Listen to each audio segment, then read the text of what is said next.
The gentleman from Texas is recognized for 2 minutes. Thank you, Mr. Chairman. Mr. Speaker, I rise in support of Section 552 of H.R. 4310 and, in fact, in favor of the entire National Defense and Authorization Act, but specifically this provision which justly awards the victims of Fort Hood and Arkansas recruiting station shootings with the Purple Heart. Mr. Speaker, I had the distinct honor of representing Fort Hood, Texas. We call it the Great Place.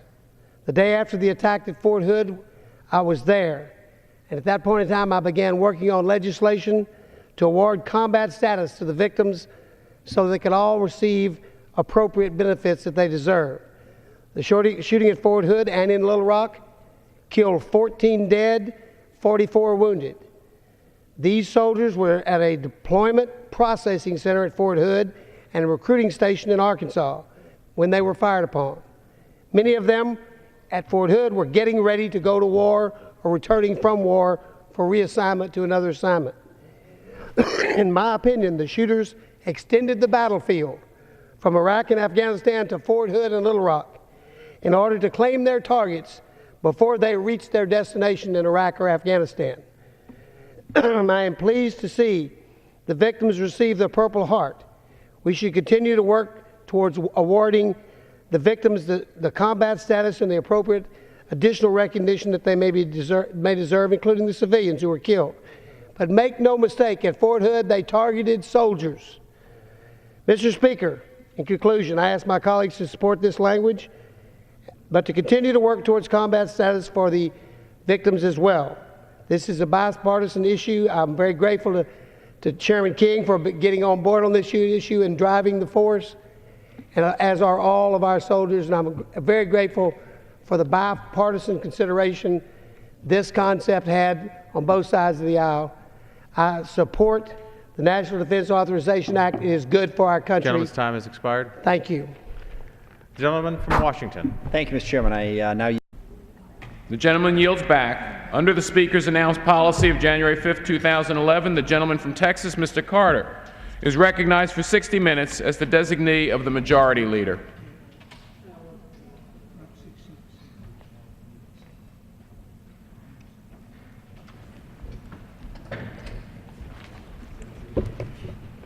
Thank you, Mr. Speaker.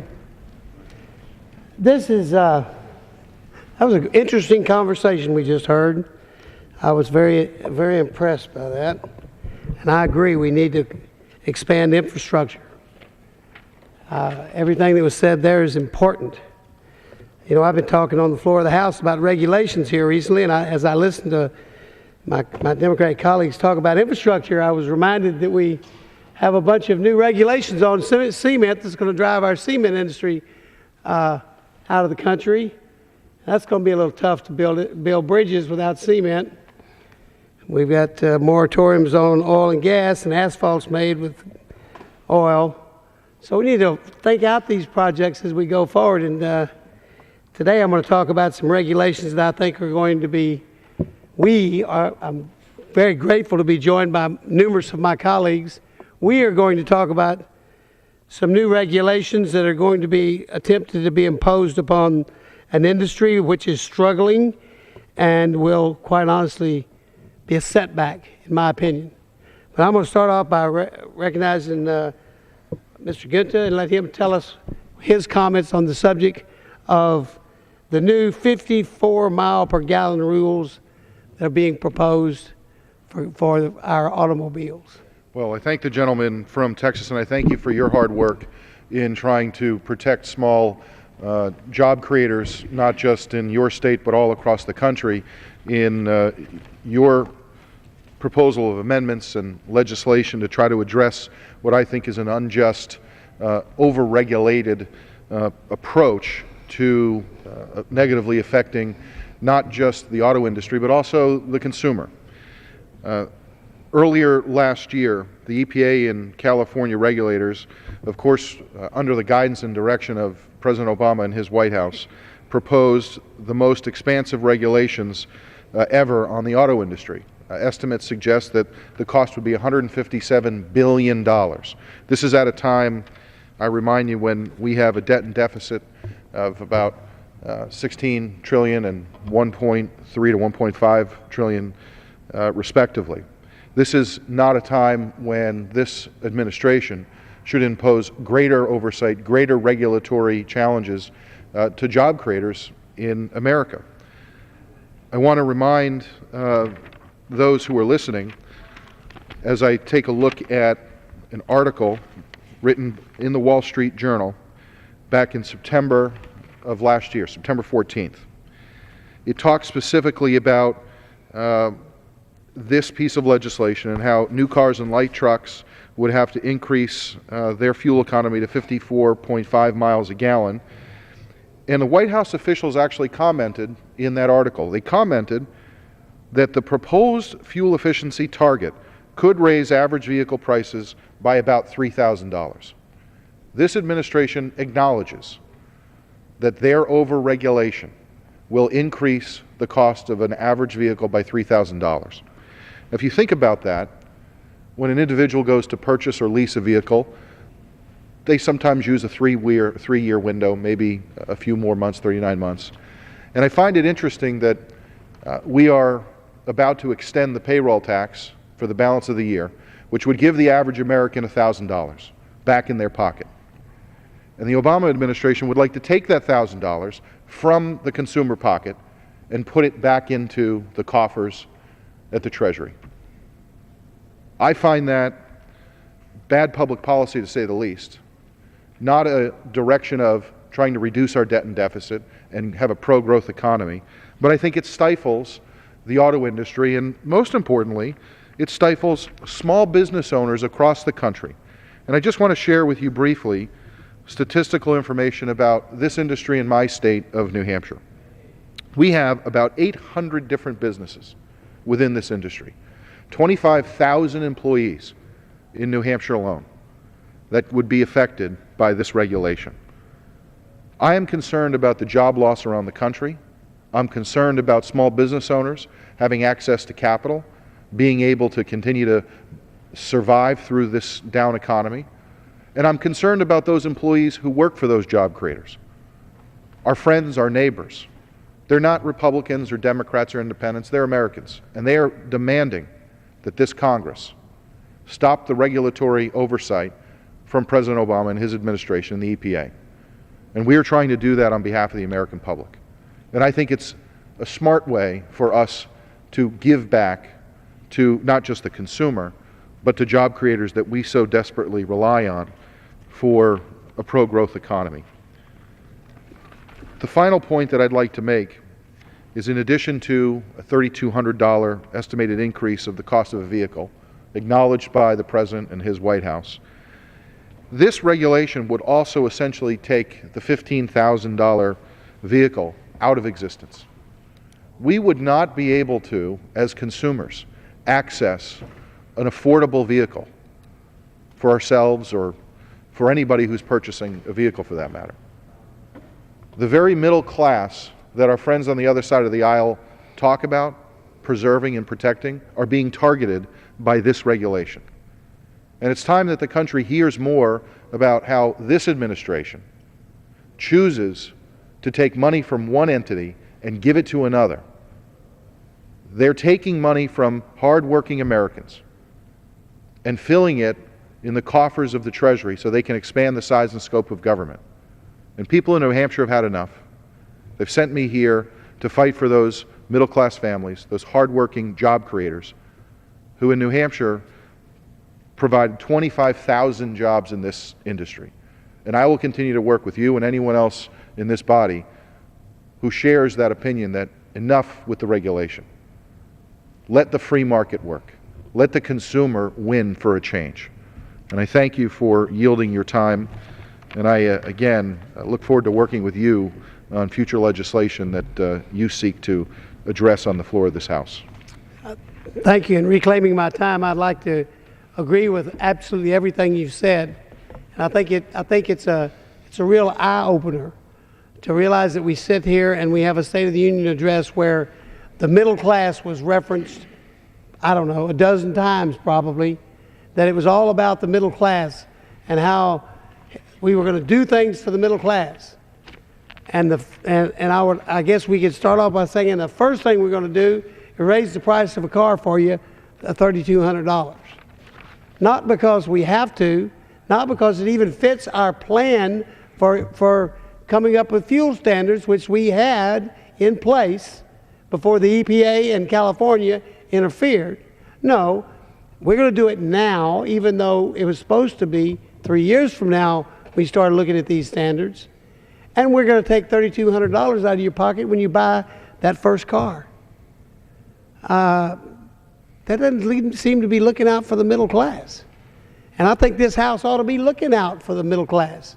I think they ought to be looking out for the buyer. I think we ought to realize that in a time when we have an industry that we had to pour literally billions and billions and billions of dollars in to save, and we've done it, we've got it back on, at least we hope, back on its feet, and then all of a sudden, we impose standards upon that industry, which quite honestly will probably harm them. You raise the price of your product, $3,200 that you weren't expecting to raise. You're not ready for that kind of problem. Finally, and most importantly to Texans, the pickup truck capital of the world, I'm told this will eliminate SUVs and pickup trucks. And them's fighting words where we come from. So that's the other thing that we ought to be concerned about. The lifestyle of Americans is going to be changed by requiring standards that some certain vehicles, quite honestly, the engineers tell us we just can't get there. We're not thinking these things out. We're too busy to there's too many people around this town that are too busy trying to get the government in control of your entire life, and they're not thinking out what they're doing. Thank you for your comments. I see my kind of co-partner, Mr. Austria, is here. He and I have been in this battle a good while, and we've done some stuff on the Appropriations Committee to raise this issue. I've got folks who came here ahead of you, but we're kind of co-chairing this thing, so you can make an opening here if you'd like, Steve. Well, and I thank the gentleman from Texas for yielding, and thank Congressman Carter for his hard work and commitment with this very important issue, and addressing this very important issue that directly impacts hardworking Americans. I know Judge Carter and I worked on an amendment together in committee that to try to stop this duplicate government task that is going on right now. And I think you've done a good job in articulating the importance of having that amendment. And I can tell you, Judge, when I fly home every weekend to Ohio, back to my district, number one, to be home with my family, but also to be out in the district and get what I call my reality check, to talk to our hardworking Ohioans and small business owners, farmers, and like many other members of Congress, I do town halls, I attend 10 different events, meetings, and what do I hear from those hardworking families and those small businesses is that, number one, we have got to stop this out-of-control spending. And part of that includes the wasteful, hard-earned tax dollars because of duplicate services that are going on with different agencies in the government. And number two, we've got to get government out of the way. We've got to stop these unnecessary, burdensome regulations that are hurting small businesses, that are killing jobs. And back in 1979, Congress, this body, tasked NHTSA, the National Highway Transit Service Authority, under the Department of Transportation, that agency, with the task of setting those standards. And those standards were called the Corporate Average Fuel Economy Standards, or CAFE standards. And they were enacted again in 1975 with accountability and transparency with Congress to gradually and responsibly increase the fuel economy in America. And they've been reinforced and raised by Congress repeatedly, as recently as 2007. And what we saw shortly after this administration came in was that the EPA expanded its authority to start setting its own standards. And then they expanded even further, allowing California to create its own state standards. And what's happened here is we've created duplicate services, wasting taxpayers' hard-earned dollars, creating the most expensive regulations ever. You got 3 different agencies, sometimes setting different standards, creating uncertainty in the auto industry, raising the cost of vehicles for hardworking families to pay for this, hurting our small businesses and killing jobs. And last year, again, we saw the EPA, without authorization from Congress, announce proposed rules to regulate the fuel economy of cars and light trucks for model years 2017 to 2025. This is last year, in 2011, they're doing this, to increase the required average fuel economy to over 54 miles per gallon. And because the EPA is not accountable to Congress for this, because they don't have any substantive guidance on how to create these regulations, and they don't have to follow the same rules that were put in place, they're not required to take into account factors like job losses. I mean, we're going through one of the most difficult economies we've seen in decades, unemployment at one of the highest levels it's been, and they don't have to include job losses or consumer demand or safety. And it became very apparent to myself and many of our colleagues that these regulations are out of touch with the American people. They're out of line with Main Street USA, with small businesses that are backbone of this economy. And in some cases, they're irresponsible. And I was proud to join you last July in offering an amendment during our full committee consideration of the Interior, Environment, and Related Agencies bill that simply just put a 1-year timeout on the EPA's rulemaking process so that Congress and our constituents could have time to determine what's the most responsible path here to move forward. And the amendment also prevented the EPA from granting permission to California to creating their own regulations, state regulations, that would lead to an impossible patchwork of state laws. And what this could lead to is, think about this, if you have an activist state, they could actually hijack the federal policy with the regulations they're putting in place. And our amendment was included in the Interior Appropriations Bill. It was reported out of committee. I joined you again in October, Judge Carter, in sending a letter to the committee along with 64 of our colleagues, bipartisan support on this, encouraging that this amendment be included as part of the final appropriations package that passed last year. And unfortunately, this administration and their allies in the Senate, the Democrat majority, blocked this common sense amendment, and leaving the EPA with the authority to go out and continue to move forward with this harmful and ill-conceived rule. I think the facts are, and you pointed this out, number one, it's the most expensive regulation ever on the auto industry, $210 billion in new regulations. It's going to raise the average of the cost of a vehicle for a hardworking family by roughly $3,200.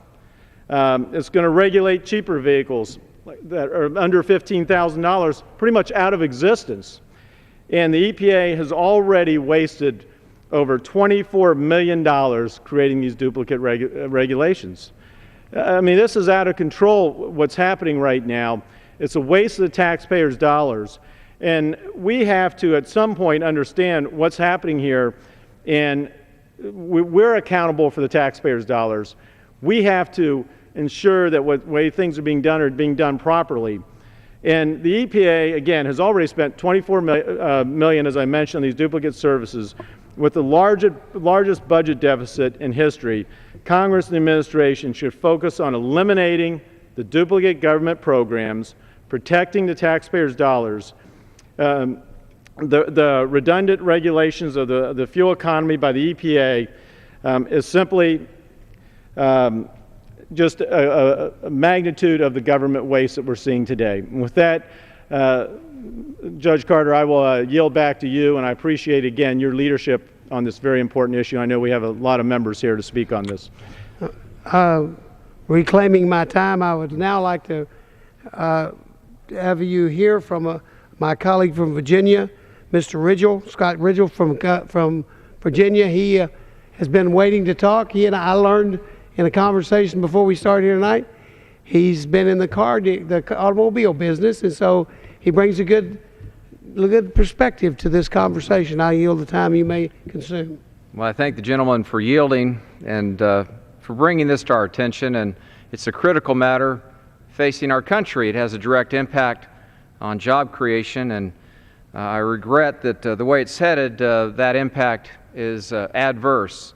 And so we rise tonight, I believe all of us do, in defense of the folks who would be most directly impacted by it, the folks who are producing our cars, the folks who are selling and servicing our cars, and the related industries.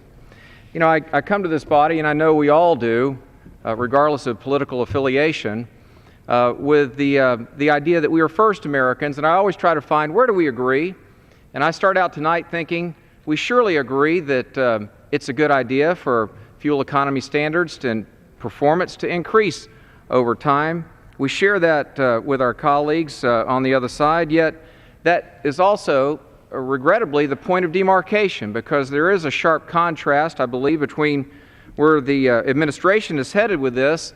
This is yet a third level of regulation on an industry that is already highly regulated.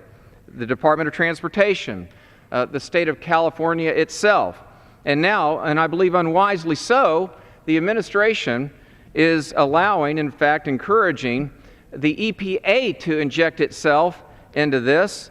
There are multiple flaws in this path that I believe the administration is on through the EPA. I just want to touch on one, Judge, because as you noted, I've had the privilege of being in this great industry for a long time. Since I was about the age of 23, I've had the privilege of being a retail automobile dealer for about 21 of those years, and through our organizations had the great pleasure of retailing over 100,000 automobiles in our market, and spent a tremendous amount of time on the sales floor. You know, we know this instinctively, that as the price increases, demand will drop. Now, this may be, I think, some noteworthy news to some who are in the regulatory business here, but an additional $30 a month, I've seen it oftentimes, it becomes the stopping point for a family, and rightfully so, as they try to live within a budget. $30 a month, $1 a day, you could say, that is in and of itself enough for a family to make a different purchasing decision. The math is pretty easy with over a $3,000 increase in the vehicle over 60 months. I think my math's pretty good here. It'd be at least $50, not to include interest, on a monthly basis. So on the margin, we would see in dealerships across this country decisions to not buy cars. The higher the price, the fewer the buyers. Now, that which seems so obvious to us, let me read from the regulations itself here, from the regulations. The administration's proposed regulation states, quote, "Since the impact of this proposal on sales is unknown and sales have the largest potential effect on employment," here's the point of note, "the impact of this proposal on employment is also unknown." Judge, I'd submit to you tonight, well, the EPA and the Obama administration may not understand the impact of these regulations on employment, but I do. I think the American people do. Sales go down. Employment follows. The only thing that increases is the pain, real pain and suffering of American families is on the margin. Some employers have to tighten up. Some manufacturers have to tighten up because of the decreased demand. So, Judge, I stand with you tonight. I applaud your leadership in this matter, and I hope that the EPA will reconsider, in fact, come to a full stop and allow the CAFE standards that have been in place since 2007 to guide us going forward. They're doing a good job. Manufacturers are improving in their fuel economy standards. It's a wise course of action to stay where we are, and I thank you again for your leadership, and I yield back. Reclaiming my time and thanking my colleague for his comments. We're talking to this whole year about how we're going to get this economy back on its feet, how we're going to put people back to work, how we're going to think out make our decisions make sense to put people to work and make our economy grow. And I'm concerned when we already had the NHTSA or whatever it's called, setting these standards. We had CAFE standards established, gosh, that's 8 years ago, with a plan to study on down the road, looking at the economic consequences and the job consequences, as well as the environmental consequences. And the EPA chose to make a decision based solely on their global warming view of the world and not take into effect the job. In fact, they say in their statement, we don't even know what the job consequences are going to be, and we don't know what the economic consequences are going to be, and we don't know if you can sell a car $3,200, but we're passing this regulation anyway. That's not the kind of decisions we ought to be making around this place. So I really thank you for raising those economic points, Scott. It helps a lot. The next person I believe was here, Alan Nunley was the next one. Alan, my good friend from Mississippi. Thank you, Mr. Speaker. Thank you, Mr. Carter, for yielding. Mr. Speaker, I have to confess, when Judge Carter started talking about Texans loving their pickup trucks and the EPA coming to take our pickup trucks away, that got my attention. Because the judge would know that while Texans love their pickup trucks, the only reason that you love them more is because there's more Texans than there are Mississippians. I love my truck as well, and I don't want anybody to come get it. The EPA, California regulators, and the Obama White House have combined forces to show how far the left will go. They'll use any means at their disposal to ram through its liberal agenda. I'm convinced that this administration is driven by a radical environmental agenda, and that this environmental agenda will use the threat of allowing California to impose its own set of regulations as a way to strong-arm auto manufacturers into going along with the new and unnecessary fuel economy standards. As has already been described here tonight, Mr. Speaker, this action will drive up the cost of a vehicle by an average of $3,200. Now, my concern is that young family in Mississippi that's trying to make it on their own, that needs to go out and purchase a new vehicle. For that young family, $3,200 is a lot of money. My concern is a senior citizen that needs to go out and purchase a new vehicle, and they're trying to make ends meet on limited income. For that senior citizen, $3,200 is a lot of money. My concern is for those manufacturing workers in Mississippi that are making vehicles tonight. And when the cost of those vehicles go up by $3,200, common sense says there's going to be less demand. And we've got automobile manufacturers and their suppliers that are a vital part of Mississippi's economy. Now, Congress has granted sole authority to regulate fuel economy to the Department of Transportation. And all this proposal is a backdoor attempt to implement cap and trade. But there's even a larger issue here. The larger issue is about a president and the ideology he represents that is obsessed with expanding Washington's control over every facet of our life. They've dictated what kind of light bulbs we use. Now they're trying to say what kind of vehicles we drive, what kind of health insurance we purchase, whether you can be forced to provide medical services that even violate your religious beliefs. Their attitude is that regulators know more about what families need than individuals. Mr. Speaker, it's time to stand up. It's time to say no more. When they're coming for my pickup truck, the answer is no. I yield back. I thank my colleague for yielding back, and I would now like to recognize my good friend Steve Pierce from New Mexico, our Texas's good neighbor to the west. Thank the gentleman for yielding, and thanks for his leadership on this work. To adequately assess exactly what the effects are going to be of increasing the CAFE standards from 35 to 54 miles per gallon requires that we take a look at the increase that we had just in 2007, the increase that moved us to 35 miles per gallon.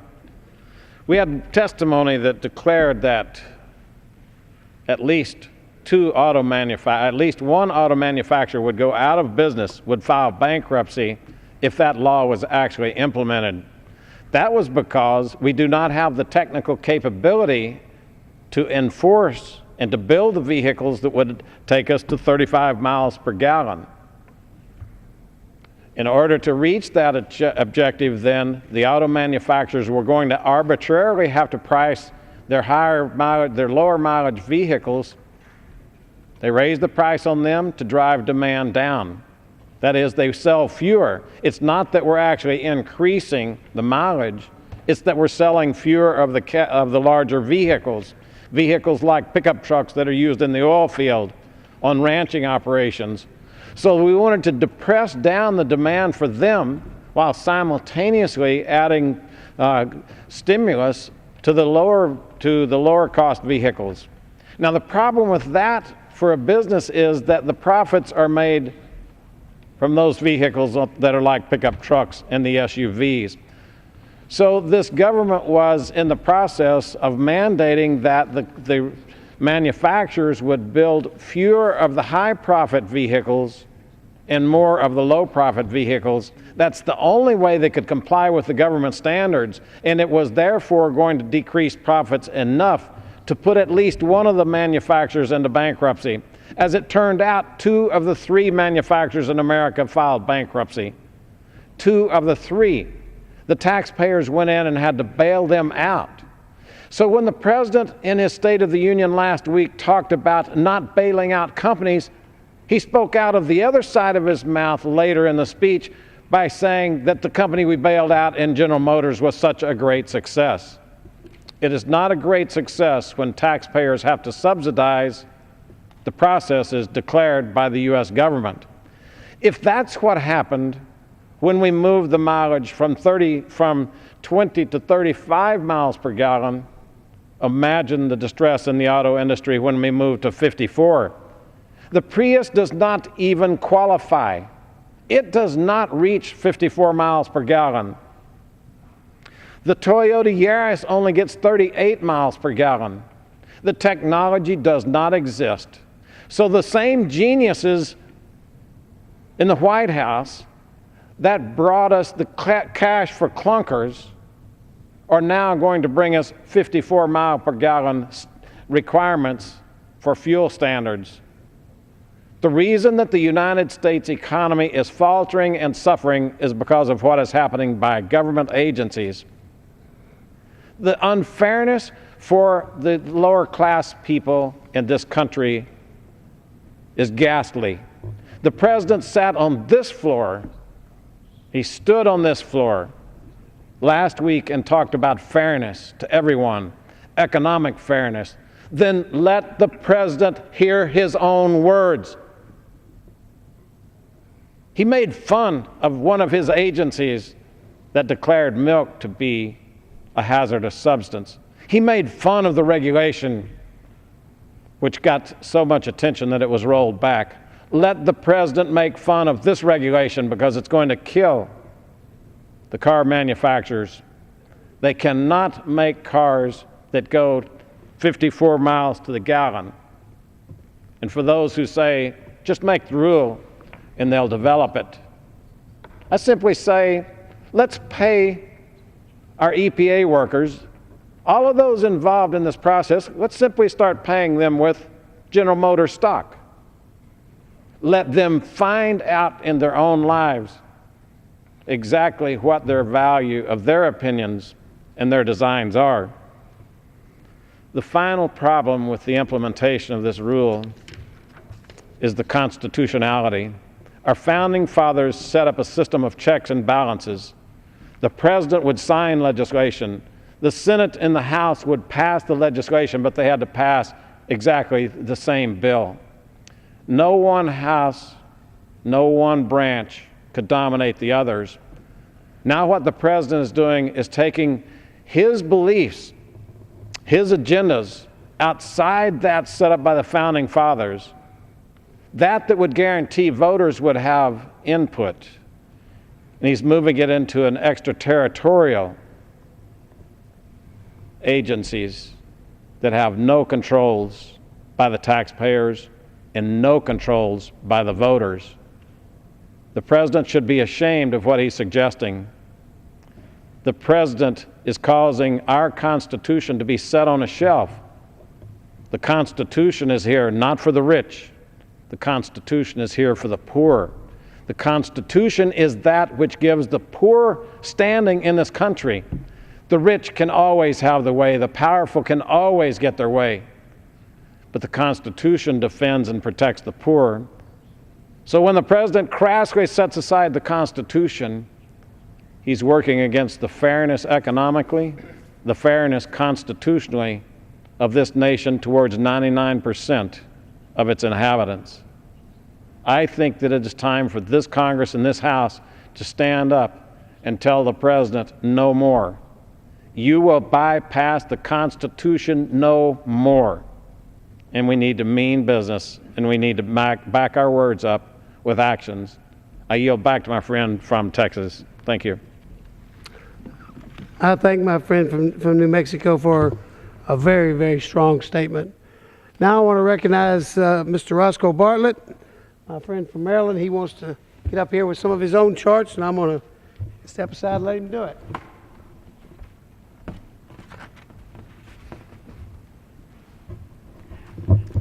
Thank you very much for yielding. I've sat and listened to this discussion, and I am reminded of how futile efforts are to try to get something done by doing it wrong two different ways. The president believes that we need higher CAFE standards, and he is going to impose those through regulations from the EPA. He is also assuming that the American people don't have the sense to understand that they need to have higher CAFE standards, so he's going to force them on it. And without trying to educate the American people, he's just going to tell them, you need to trust me, you need higher CAFE standards, and this is what it's going to be. What the president is doing is illegal and illogical, and I don't think that the American people are going to stand for it. I just have a couple of charts here that put in context why we need to look at CAFE standards. And if the president would use this approach, the American people would do the right thing relative to the kind of car they buy when they understand the environment that the United States and the world is in.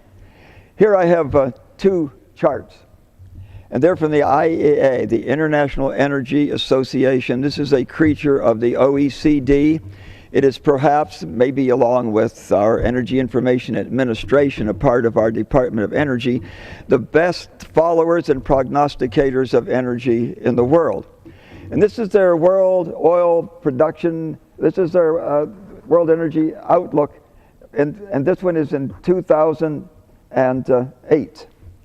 And I just want to point to a couple of things here. First of all, the oil that we're now pumping, and you could go back here 150 years with this blue thing here, and it started back at zero, and it pumped more and more and more and more. And here we are today pumping this much oil. These are the conventional oil fields that we're pumping oil from now. We're also getting some natural gas liquids, and you see that curve is growing, and it is growing. This is not gas in your gas tank. This is propane and butane and gases like that. The green here is non-conventional oil, and we're having a lot of discussion of non-conventional oil now about the Keystone Pipeline and bringing the oil from the tar sands of Alberta, Canada down. We're going to build a pipeline. It's either going to be in this country or it's going to be across Canada through the Rocky Mountains. If the environmentalists are worried about environmental impact, they ought to be thinking about what's going to happen to the environment when they put a pipeline through the Rocky Mountains. And so either we're going to get that cheap oil, or the Chinese are going to get that cheap oil. And the environment, they're going to have a pipeline. We're not going to avoid a pipeline. There's going to be a pipeline. You know, I just think that common sense comes down on the side, gee, I'd like that oil. And I think, I'd like the jobs that go with getting that oil. So, you know, and I am concerned about the environment, but there's going to be a pipeline. That's a given. And it's either going to be here or it's going to be in Canada, and I think it's going to be more environmentally insult going through the Rocky Mountains than down through the Mississippi Valley with that pipeline. Okay. So that green area is non-conventional oil, and that is increasing, and it will increase. Some of you see it's not a big fraction of what we get. Notice that we've been stagnated here for 5 years now at 84 million barrels. We call it oil, but it's more than oil because it's natural gas liquids too. And the world has not been able to produce any more oil than 84 million barrels a day, which is why oil is about $100 a barrel, and we're in a recession. And it's still stuck at about $100 a barrel.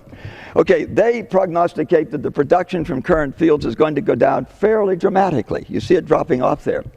But not to worry, because we're going to get a lot of oil from the fields that we discovered, the light blue here, but are too tough to develop. And then we're going to get a fair amount of oil from fields we have yet to discover, the bright red there. This is kind of a nice dream, isn't it? We're going to discover. Oh, by the way, the dark red here is enhanced oil recovery. It really ought to be a part of this. That's putting CO2 down there or live steam or something down there to get a little bit more oil out. Note that here by 2030, they're prognosticating that we're going to be up at 106 million barrels of oil a day. Now, this chart has disappeared. If you go on the internet and try to find that chart, it's not there. It was there. That's where we got it. But they're a little embarrassed by its presence because just 2 years later, in 2010, they made this prognostication. Same people. Now, by 2035, 5 years later, instead of having 106 million barrels of oil a day, they're up to only 96 million barrels of oil a day. And notice they've now incorporated the enhanced oil recovery here with conventional oil, and notice a fairly precipitous drop-off. Now, they're telling you that the production of oil is not going to decrease because we're going to get huge amounts of oil from the fields that we've now discovered but too tough to develop, like under 7,000 feet of water and 30,000 feet of rock in the Gulf of Mexico. A lot of discoveries like that, and fields yet to be discovered. I think there's little probability that these two wedges are going to occur. I think what's going to happen is that this curve is going to tip over and start down. Let me tell you why I think that's true. Because the United States reached its plateau, which is called peak oil, reached its plateau in 1970. And that was predicted in 1956, but what I think was the most important speech of the last century given by M. King Hubbard in 1956. He says, 14 years from now, in 1970, the United States will reach its maximum oil production. After that, it will drop off. And it did. Now, he didn't predict the discovery of any oil in the Gulf of Mexico and in Alaska. And here we see there was a little blip in the slide down with the huge amounts of oil we found in Alaska. And remember the fabled discoveries of oil in the Gulf of Mexico, the yellow there, that's all it did. We now produce half the oil that we did in 1970. I do not think the world is any more resourceful or creative than the United States. If we could not reverse this downtrend in our country, I do not think that the world will be able to reverse it worldwide, which is why I say that the world is going to follow what the United States did. And by the way, this was predicted by M. King Hubbard. He said that the world would be peaking about now. Your government has paid for 4 studies that said this is going to happen. And I have just a quote here from one of those studies. And this was the first big study. This was the SAIC report called the Hirsch Report. World oil peaking is going to happen, they said. Peaking is when you reach this plateau and after that it falls off. And they said the peaking of oil is going to happen. Oil peaking presents a unique challenge. The world has never faced a problem like this. I just have one more chart here, and these are some quotes from what I think is the most insightful speech of the last century. The most important one, I think, was given by M. King Hubbard on the 6th day of March in 1956.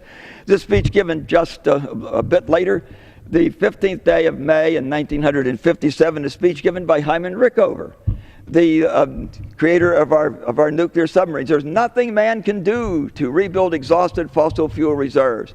They were created by solar energy 500 million years ago and took eons to grow to their present volume. In the face of the basic fact that fossil fuel reserves are finite, the exact length of time these reserves will last is important in only one respect. The longer they last, the more time do we have to invent ways of living off renewable or substitute energy sources. We've been trying to do that, haven't we? And to adjust our economy to the vast changes which we can expect from such a shift. By the way, this talk was given to a group of physicians in St. Paul, Minnesota. If you simply Google for Rickover energy speech, the speech will come up. They lost it for several years. It's now back on the internet.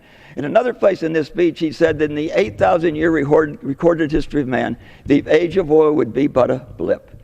And wow, what a ride it's been. What a ride it's been. the quality of life that we have as a result of using these fossil fuels has just been incredible. Just one last quote from what I think was the most insightful speech of the last century. I love this quote: "Fossil fuels resemble capital in the bank. A prudent and responsible parent will use this capital sparingly in order to pass on to his children as much as possible of his inheritance. A selfish and irresponsible parent will squander it in riotous living and care not one whit how his offspring will fare." I think what our president needs to do is to educate the American people to the situation we're in. If these charts truly represent that situation, the American people will voluntarily say, "Mr. President, we need to respond to that in a responsible way." The president doesn't need to assume that you're ignorant and can't understand, or to assume that he has to tell us what we ought to do. Thank you, and I yield back.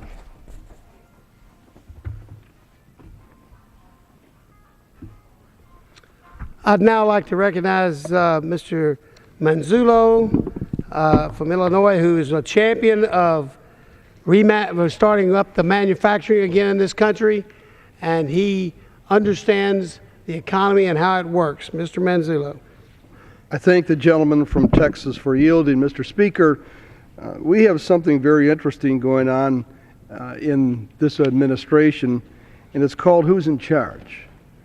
At one time, we believed that the National Highway Transportation Safety Agency, NHTSA, as part of DOT, was in charge of regulating the corporate average fuel economy standards. In fact, it's always been that way. Well, then all of a sudden, EPA gets involved, gets its nose under the tent, and decides that, well, because there are emissions, that they're going to get involved in it. Then along comes the California Air Resources Board and say, oh, no. If you live in California, these are the standards.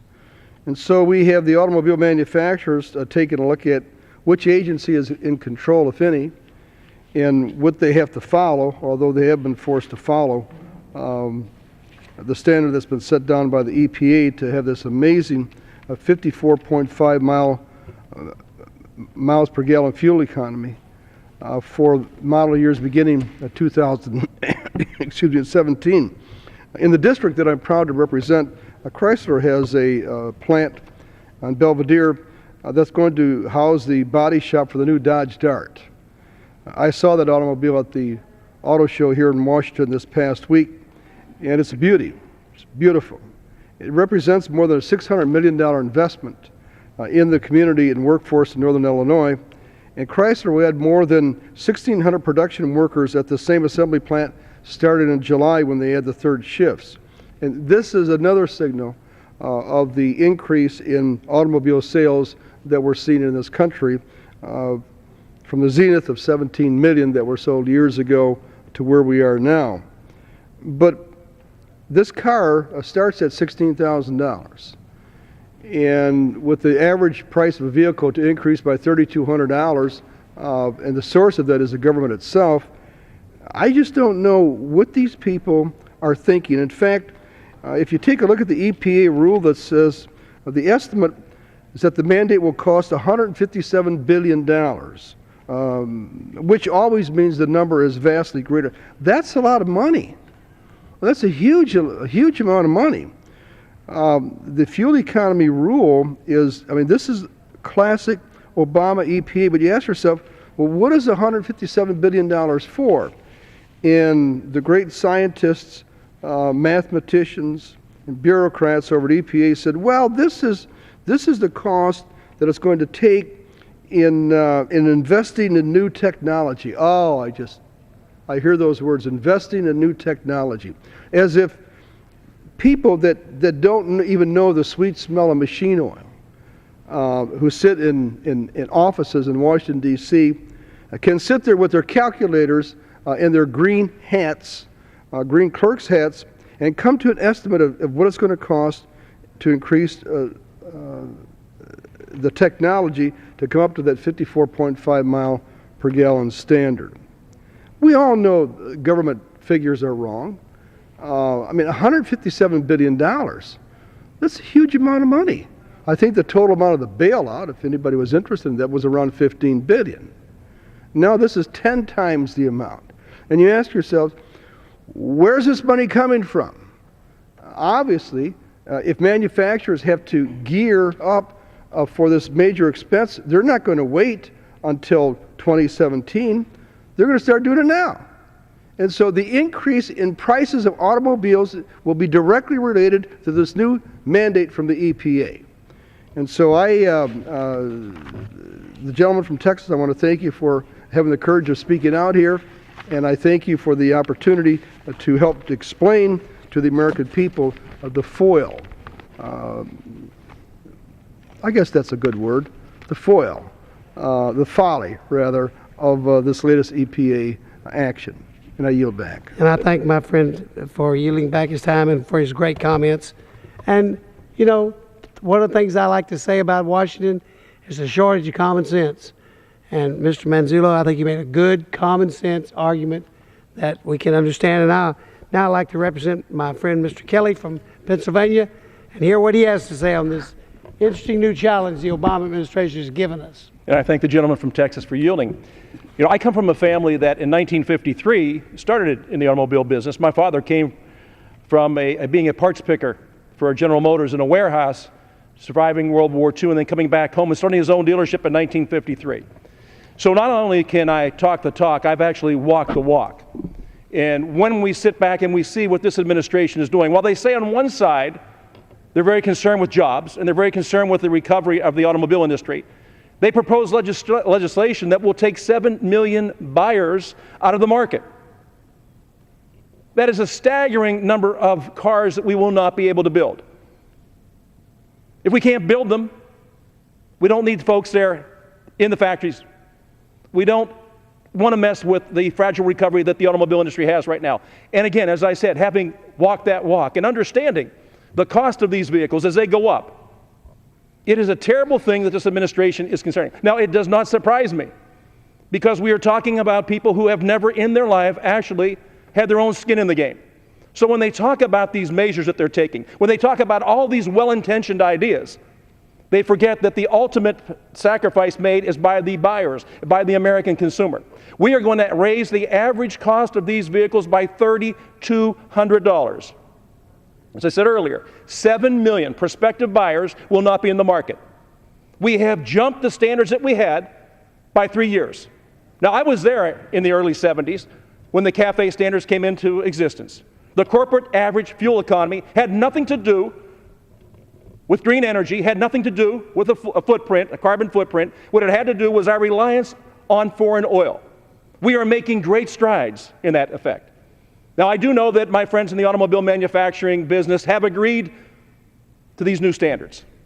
I also know that there's so many resets in this new standard that they opted to go ahead along with this administration's directions and bought into this idea, knowing that each electric car that they build, which is subsidized by $7,500 in taxpayer funds, hard-working American families that pay their taxes, will not have the same benefit. The people buying these cars, the electric cars, the metrics of that is $175,000. That's their average income. So who are we appealing to? Now, we give the industry a double count on those. That's how they get to the 54.5 miles per gallon. And they understand with the resets that it's much easier to go along with this administration than to try to fight them up front. But I will tell you that my friends in the automobile dealer business, the folks that go to work every day, that have to put bread on the table, and in my dealership, there's 110 folks that come in there every day to solve the needs, the transportation needs of the people in our community. Now, the other side of this is safety. When my wife and my 4 children get in their cars, and keep in mind there's 5 grandchildren involved now, we're going to start asking those folks to start driving lighter cars. Cars that will not be as safe as the cars we have on the road right now. And why? Because we are catering to an administration. We're catering to an administration that puts their agenda ahead of the American public safety. So I appreciate what the gentleman from Texas is doing. I understand the unintended consequences of this. And it's time for us to blow the whistle on an administration that refuses to acquiesce to what the public needs and continues to drive their own agenda. So I appreciate what you've done, and I yield back my time, sir. And reclaiming my time, I'd like to ask the gentleman a question because it just dawned on me the economics that you're describing here. we're not saying, what they're doing now is they're not saying, okay, we're going to make a Chevrolet pickup or a Ford pickup that gets 54.5 miles to gallon. What they're saying is, yeah, we still got a Ford pickup or a Chevrolet pickup or a Chrysler pickup that gets 20 miles, 18, 20 miles a gallon. But hey, look at all these electric cars that don't use any gasoline, so we get an offset for those. And you said the market for these is people with the rich people. That 1% that everybody's complaining about, they're the only ones who can afford to buy these electric cars. And I would respond They're to the gentleman. market, and yet Absolutely. that's how they get this number down, but it's not real, it's imaginary. The loopholes in this program are not for the hardworking American families that go to work every day to support their kids and their families and their well-being. It's for folks that really don't buy these cars to drive, but they buy them because they can. We are giving people $7,500 in federal loopholes, and then in my state of Pennsylvania throws another $3,500 towards the purchase of an electric car. Now, those cars, by the way, it's 200,000 cars per manufacturer, not 200,000 cars in total, 200,000 cars per manufacturers. The cost of this, as you see the trajectory of this expense, it goes off the charts. And the answer is, it is not going to improve fuel economy. What really drives fuel economy is the number of miles you drive each year and the cost of gasoline. So as they start to talk about, no, we've got to tell people that they can only drive a car that gets 54.5 miles per gallon. And you know, sir, as well as I do, that is not the case. We've been gamed again. I think the American people now, there should be an outrage over this. This is a regulation that does nothing but pushes an agenda and does not push the well-being of the American citizens. That is a real eye-opener, and I thank you for explaining that. I didn't really get that concept. And so, in addition of playing games with numbers, we're subsidizing the playing games of numbers. But the federal government, and then in your state, your state also subsidizes it. I hope Texas doesn't, but heck, who knows? Well, and again, I appreciate the gentleman for bringing up this topic, and we have to understand that if we are really going to get this economy back on track, it is the people who make things, and we talk about made in America. If we're really trying to support the domestic automakers, then you don't raise the price of the car by $3,200. With each price increase, we eliminate somebody who would have bought a new car. As we eliminate the purchase of new cars, we also affect the long-range market for used cars. A new car eventually becomes a used car. We are eliminating transportation, personal transportation in this country by upping the bar in a systematic way, and people aren't noticing it. There should be an outrage among the hard-working American families who sometimes dad works 2 jobs, mom works a job, all to put food on the table, educate their children, and somehow get them from where they live to where they need to be, whether it be for their job or for education or for after-school activities. We are eliminating private transportation in this country by upping the price and making it impossible for the average American to own his own car. That's shocking. And you know, I do remember that the car that we drive, that my wife and I are driving right now, cost more than our first 3-bedroom, 2-bath house that we purchased when our first 2 children were born. Yeah. That's kind of shocking as to what all these gamesmanship, how that can drive that price up. And I did have a person in the transportation business was telling me, I'm not going to disclose what it was, but he was saying they do studies on selling tickets to ride, it was the air industry, on a plane. And that their ticket price is the price at which they know people will fly. And they have done studies to determine, add $10 in some instances to that price, the ticket that people will fly, you lose like 18%. Absolutely. Add $50, you can lose half of your flying public. Now, that's how much the margin is, and you got the same kind of deal in the automobile industry. It's all price point, and it's all affordability, and it comes down to how much per month does it cost for the average hardworking American family to keep private transportation. We are raising the price $3,200 per car. We are eliminating 7 million people. giving them the opportunity to own their own car, their own transportation, which has been the hallmark of this country and which has driven this economy for many, many years and allowed the people to move out of the cities into the suburbs because they had a way to get to work. They didn't have to rely on public transportation. In this country, it's very unique, is that you can get up in the morning and you can drive to wherever it is you want to go, and you can get there by yourself or with your friends. But that's the uniqueness and that's the greatness of America. And it has always been, and it is the one thing that the rest of the world looks at. Private transportation is absolutely critical, and we're going to eliminate the opportunity for 7 million Americans to have that opportunity. There is an agenda that is being sold here. Reclaiming my time, in testimony we had before the Appropriations Subcommittee on Transportation that I happened to serve on, we've talked to our colleague, our former colleague, about their vision, this administration's vision of the world they want us to live in.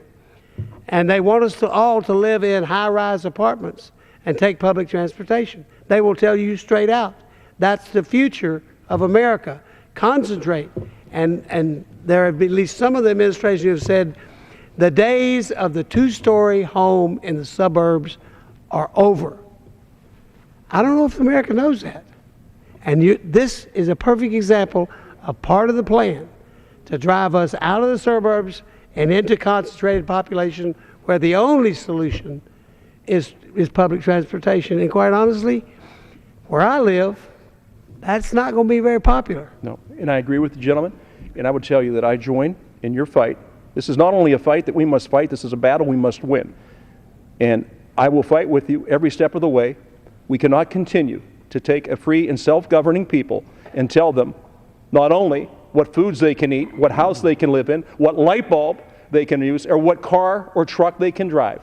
So I thank you for being a champion of the American people and the hardworking Americans that pay for every single thing that this government does. I thank you, sir. And I thank you, Mr. Kelly. Representative Kelly, I will be glad to have you in the fight. You're a man I'd stand back to back with any day. Thank you, sir. And I yield back my time. And Mr. Speaker, we have been here talking about something that many of us realize is a shocking change of our world. It seems a small thing, but 54.5 miles per gallon, everyone will tell you the kind of cars we drive in Texas, which is pickup trucks, they can never get there. They can't gear and torque to get to that number, 54.5. Therefore, unless we pull this scam that was being talked about of every electric car offsets the pickup trucks, we're in trouble. So I yield back the balance of my time and thank the Speaker for his patience. The gentleman yields back. Members are reminded